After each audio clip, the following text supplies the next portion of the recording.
कर्मचारियों और भविष्य की पेंशन व्यवस्थाओं को और मजबूत बनाने के उद्देश्य से छत्तीसगढ़ पेंशन निधि नियम 2026 लागू किया है।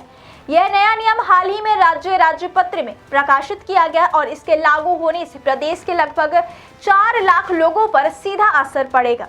सरकार का उद्देश्य पेंशनधारियों और भविष्य में पेंशन पाने वालों के हितों की रक्षा करना और पेंशन प्रणाली को पारदर्शी और सुरक्षित बनाना है। इस नई व्यवस्था के तहत पेंशन के लिए जमा की जाने वाली रकम को एक अलग पेंशन निधि में सुरक्षित रखा जाए ताकि यह केवल पेंशन और उससे जुड़े भुगतानों के लिए उपयोग हो सके। नए नियमों के मुताबिक पेंशन निधि के प्रबंधन के लिए निधि प्रबंधन समिति का गठन किया जाएगा। इस समिति में वित्त विभाग के वरिष्ठ अधिकारी शामिल होंगे। समिति यह तय करेगी कि पेंशन की रकम कहां और कैसे निवेश की जाए ताकि फंड सुरक्षित रहे और उससे उचित लाभ भी प्राप्त हो। इसका मतलब है कि अब पेंशन के लिए जमा की जाने वाली राशि किसी अन्य काम में खर्च नहीं की जा सकती। यह कदम पेंशन फंड की सुरक्षा और पारदर्शिता सुनिश्चित करने के लिए महत्वपूर्ण है। इससे राज्य सरकार पेंशनधारियों के हितों की रक्षा के साथ ही भविष्य में रिटायर होने वाले कर्मचारियों की वित्तीय सुरक्षा भी सुनिश्चित कर सकेगी। नए नियम में यह भी स्पष्ट किया गया है कि पेंशन निधि की नियमित समीक्षा की जाएगी। इसके तहत हर वर्ष फंड की स्थिति और निवेशों की प्रगति की रिपोर्ट तैयार कर सरकार को प्रस्तुत किया जाएगा।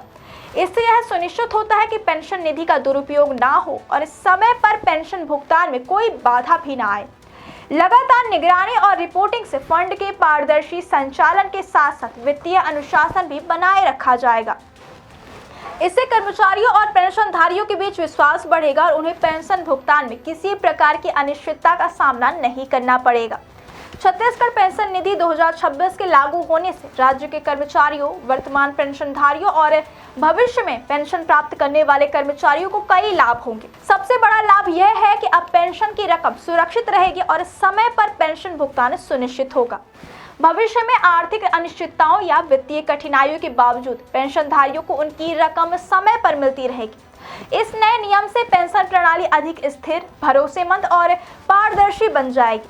सरकार ने यह कदम राज्य कर्मचारियों के वित्तीय सुरक्षा और पेंशन प्रणाली की मजबूती के लिए उठाया है। निधि प्रबंधन समिति के माध्यम से निवेश के सही निर्णय लेने, फंड की नियमित समीक्षा और पारदर्शी संचालन के चलते पेंशनधारियों और भविष्य के पेंशन प्राप्तकर्ताओं के लिए यह एक स्थायी और सुरक्षित व्यवस्था साबित होगी। इस नई व्यवस्था से राज्य सरकार का उद्देश्य न केवल पेंशन फंड की सुरक्षा सुनिश्चित करना है, बल्कि कर्मचारियों और पेंशनधारियों को भरोसा देना भी है। उनकी मेहनत की कमाई सुरक्षित हाथों में है और उनका भविष्य वित्तीय दृष्टि से संरक्षित है। आपकी इस खबर के बारे में क्या राय है, हमें कमेंट सेक्शन में जरूर बताएं।